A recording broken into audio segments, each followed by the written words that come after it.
Hey everybody, welcome to another Fun in 5. Today I'm talking about a board game mechanic called Legacy, or Legacy Games. I had no idea about this concept until a couple of years ago when we came across, I think it was a Board Game Geek forum, or my wife was looking up different games, and both her and I kept coming across this game called Risk Legacy. And I played Risk a lot in my younger days. I used to play with groups of 3 to 5 people, and some of those games would literally take 4 or 5 hours without an ending in sight sometimes, just because of all the alliances that happened. But I digress. Legacy games. What is a legacy game and why do I like it? So a legacy game is a game that has kind of a storyline to it. It has a campaign that continues game after game over a set number of games. Sometimes it's 12, sometimes it's 12 to 24, sometimes it's dependent on the number of players. Whatever the case is, it's usually a specific number of rounds or full game sessions that take place, and during those games you will possibly destroy cards, you may write things on components, you may develop a character, you'll read through a story. So it's really an experience more than it is just a single game session or a couple of game sessions. And that obviously all that's going to tie into what I like about them, but let's go through them. 5 things that I like about legacy games. The first one is the storytelling and the theme behind it. So whether you're playing a game like Risk that never really had a story, has a story in history, but never had a story as you were playing, Risk Legacy introduces story cards and events that unfold and different factions, so you feel more involved when you play the game.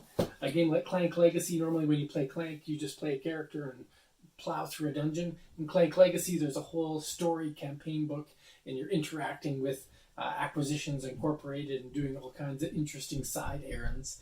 Pandemic Legacy and Season 2, and there's a Season 0 now as well.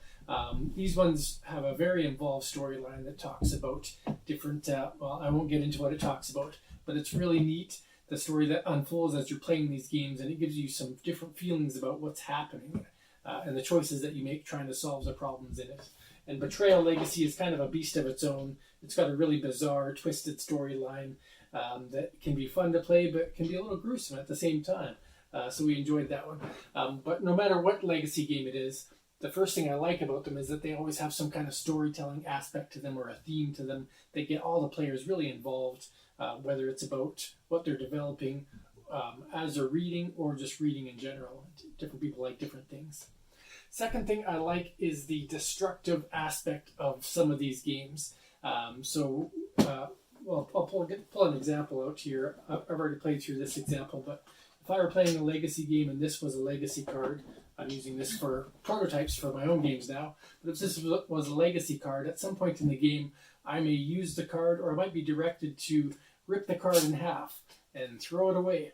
And that's a concept that was foreign to me before I discovered legacy games. The thought of destroying anything brought shudders down your spine. I played Magic the Gathering for years, and you didn't even want to throw away your commons.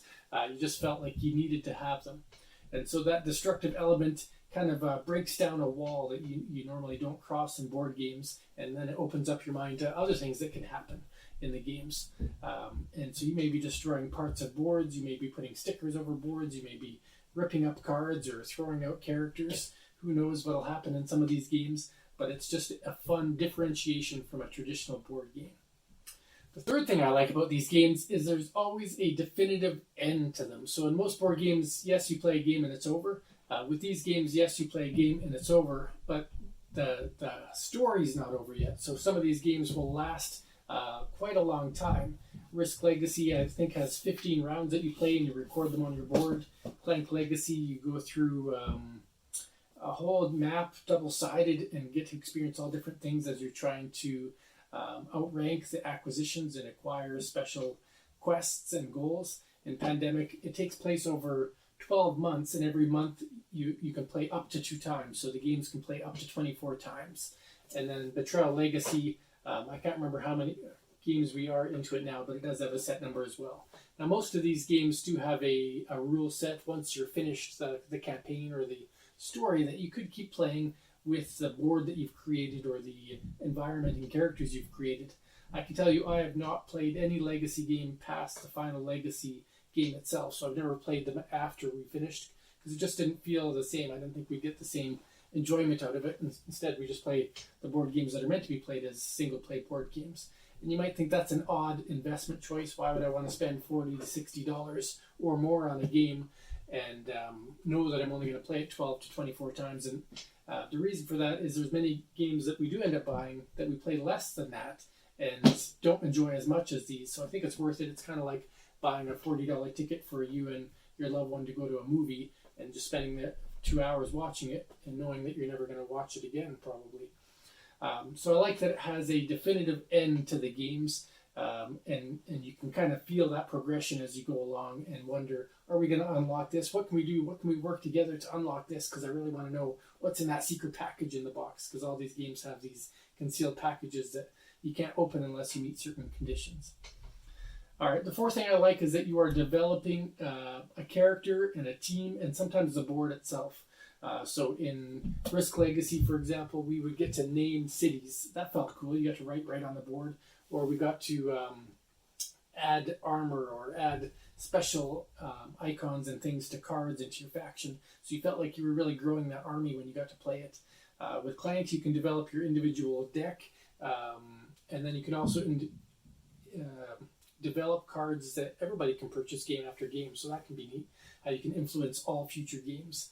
In Pandemic, you can develop specific characters, and you're always impacting the map in different ways, depending on if you're solving some of the crises that happens or not in time. It can make things a lot better. It can make things a whole lot worse.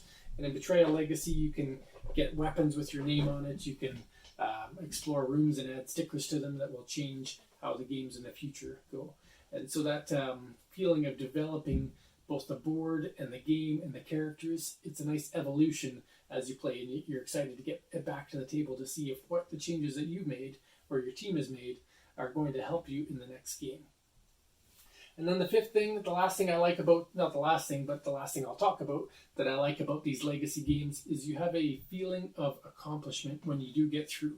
When we finally defeated Pandemic Legacy Season 1, I can tell you, there's a lot of memories in that game, and the experience was really cool. Just reading through the story, seeing some of the flip at the table, what was happening in the game, but also getting that feeling that we did or did not save the world, and what are the consequences of that. In Clank, it was nice to finish that whole story and understand what happened at the end.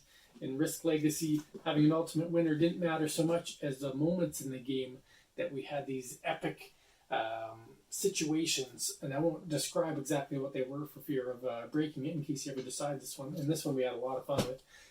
But there's still times that we talk about this game today, 2 years after we played our first campaign of Risk Legacy. We actually bought a whole new box. We haven't broken the seal yet, but we do plan to play this one a second full time after knowing what's inside of it because we enjoyed it that much. So that feeling of accomplishment, the memories that it creates, the alliances and the backstabbing that can happen in some of these games, you just don't get it in regular games that I've experienced.